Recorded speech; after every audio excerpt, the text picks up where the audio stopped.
औज़ुबिल्लाहिमिनश्शैतानिर्रजीम बिस्मिल्लाहिर्रहमानिर्रहीम अस्सलामु अलैकुम वरहमतुल्लाहि वबरकातुहू। दोस्तों, पेश खिदमत है रिस्क रोज़ी में बरकत के लिए एक अनमोल वजीफ़ा। देखिए, रिस्क के बरकत के अंदर पहले भी मैं वज़ाइफ बता चुका। आज आपको एक ऐसा वजीफ़ा बताने जा रहा हूँ जिसके पढ़ने वाले के की तरफ रिस्क जो है वो इस तरह से तेजी से आता है जैसे पानी ऊंचाई से, बुलंदी से जमीन की तरफ जो है वो ढलवान की तरफ तेजी से आता है। इतनी तेजी से ही अल्लाह पाक जो है वो उस शख्स की तरफ जो है वो रिस्क जो है फ्लो करता है बंदे का, और उसमें बरकत भी होती है, इजाफा भी होता है और बरकत भी होता है।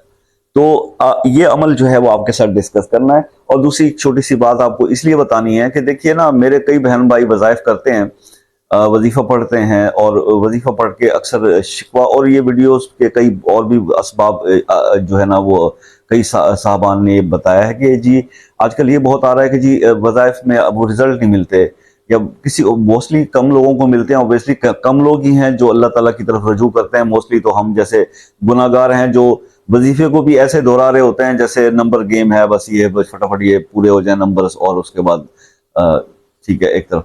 ऐसा नहीं होता। देखिए, फीलिंग्स जो है वो बड़ी काउंट करती हैं आपके किसी भी अमल के अंदर। आपकी नीयत, आपका खुलूस, वो बहुत काउंट करता है, मैटर करता है। मिसाल के तौर पर मैं आपको एक वाकया सुनाता हूँ, आपको खुद समझ में आ जाए कि हमने वज़ाइफ कैसे करने हैं। शेख सादी रहमतुल्लाह अलैह ना बहुत मेहमान नवाज थे। मतलब उनके घर कोई मेहमान आता था तो वो उसकी खातिर मदारत के अंदर ना कमी कोई नहीं रखते थे। इवन इस तरह होता था कि वो उधार पकड़ के भी ना लोगों से अपनी मेहमान मेहमान की जो है वो हर ख्वाहिश मतलब कोशिश करते थे कि बस इसको मैं राजी करके भेजूं, क्योंकि अल्लाह की रहमत मेरे घर में आई है, अल्लाह ताला ने इसको भेजा ही है मेरे घर में, तो ये राजी होके जाए। तो उनके घर जब मेहमान आते थे वो कर्ज लेते थे और उनको एंटरटेन कर देते थे। कर्ज एक कुछ दिनों के बाद ना कर्ज काफी चढ़ गया। अब वो जो कर्ज जिन्होंने दिया था वो कर्ज लेने वाले जो है वो सर पर आ गए कि भाई कर्ज दो, तो वो परेशान करने लगे उनको। तो एक दिन काफी सारे लोग ने इकट्ठे ही शेख सादी रहमतुल्लाह अलैह के घर पे आ गए कि जी हमारा कर्ज दें। तो आपने उनसे कहा बैठ जाओ, बैठ जाओ, आज लेकर ही जाना। वो बैठ गए। अब सुबह से वो आके बेचारे बैठे थे, बैठे बैठे बैठे बैठे दोपहर हो गई। यानी जब जोहर का मतलब जोहर के बाद का वक्त हुआ, तो अब शेख सादी साहब के दिल में इस ये ख्याल था कि भाई इनको मैं कुछ ना कुछ दूं, ये कुछ मतलब इनकी सेवा करूं, खिदमत करूं, खिलाऊं पिलाऊं इनको कुछ।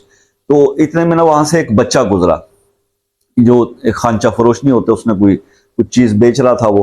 तो उस बच्चे को शेख सादी ने आवाज दी, तो वो आपकी तरफ आया। आपने पूछा कि भाई क्या बेच रहे हो? उन्होंने कहा जी भाई खाने की कुछ चीज है। तो उन्होंने कहा कि चलो ये जो है ना मेरे ये जो दोस्त मेहमान बैठे हुए इन सबको खिला दो। बच्चा बड़ा खुश राजी हो गया। उसने कहा आज तो मेरा सारा माल एक ही झटके में बिक गया, एक ही जगह पे बिक गया। उसने वो सारा उनको खिला दिया, और खिलाने के बाद उसने शेख साहब से कहा जी कि वो इसके पैसे दे दें मुझे ताकि मैं जाऊं। तो आपने कहा तुम भी इनके साथ ही बैठ जाओ, जब इनको मिलेगा तो तुम्हें भी मिल जाएगा। अब वो बच्चा वो चुप करके बैठ गया। वो जाहिर है वो सामान खिला चुका था तो कहाँ जाता। ये करते हुए जनाब शाम हो गई। जब शाम होने लगी ना, दिन ढलने लगा, तो वो बच्चा रोने लग गया।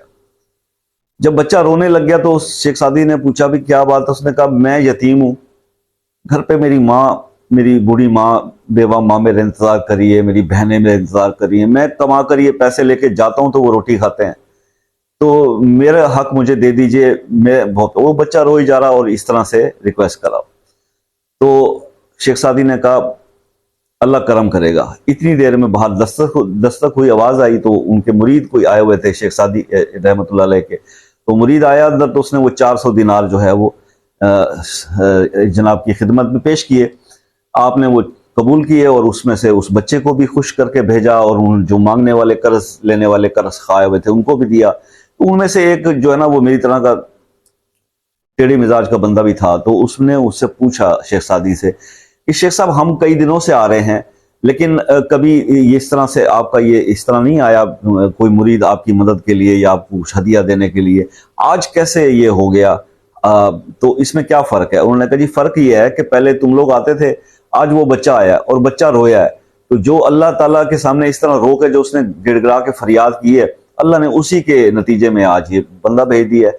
तो बात सिर्फ आपको बताने की यह है इस वाक्य से कि यार आप लोगों को क्या शर्म आती है? आप दुनियादारों के सामने तो हमारे आंसू निकल आते हैं। कोई यार दोस्त आ जाए ना हाल पूछने के लिए कि यार कैसी गुजर रही है, और हालात माठे हों, तो बंदा उसके सामने रो पड़ता है कि यार बड़े गंदे हालात, जैसे उसने उठा के कुछ दे के चले जाना है। तो बात यह है कि कंगलों के दोस्त भी कंगले ही होते हैं। तो उसने क्या देना है आपसे? तो रोना ही आ रहा है तो भाई वज़ाइफ कर रहे हो तो गिड़गिड़ाओ, अल्लाह के सामने कुछ फीलिंग्स तो लाओ उसके अंदर। ये क्या कि बस नंबर पूरे करने हैं और उसके बाद फिर अपने कामों में मसरूफ हो जाता है, ऐसा नहीं होता। तो इसके अंदर फीलिंग। अब अमल थोड़ा सा नोट कर लीजिए। अगर कोई शख्स चाहता है कि उसके रिस्क में भी इजाफा हो, बरकत हो, वुसअत हो, तो उसके लिए उसको करना सिर्फ यह है कि मगरिब की नमाज के बाद 21 बार सूरह कदर, इन्ना अंज़लनाहु फी लैलतिल कद्र, ये 21 बार हर मगरिब की नमाज के बाद पढ़ लिया करें। अव्वल आखिर 3 बार दुरूद इब्राहिमी पढ़ लिया करें। 11 दिन ये अमल कर लें, इंशाअल्लाह रिस्क में वुसअत भी होगी, रिस्क बढ़ेगा भी, इजाफा भी होगा और उसमें बरकत भी होगी। अल्लाह ताला आपकी परेशानियों को दूर फरमाए। दुआ में याद रखिएगा। जिंदगी रही तो नेक्स्ट वीडियो में मुलाकात होगी, तब तक इजाजत दीजिए। अल्लाह।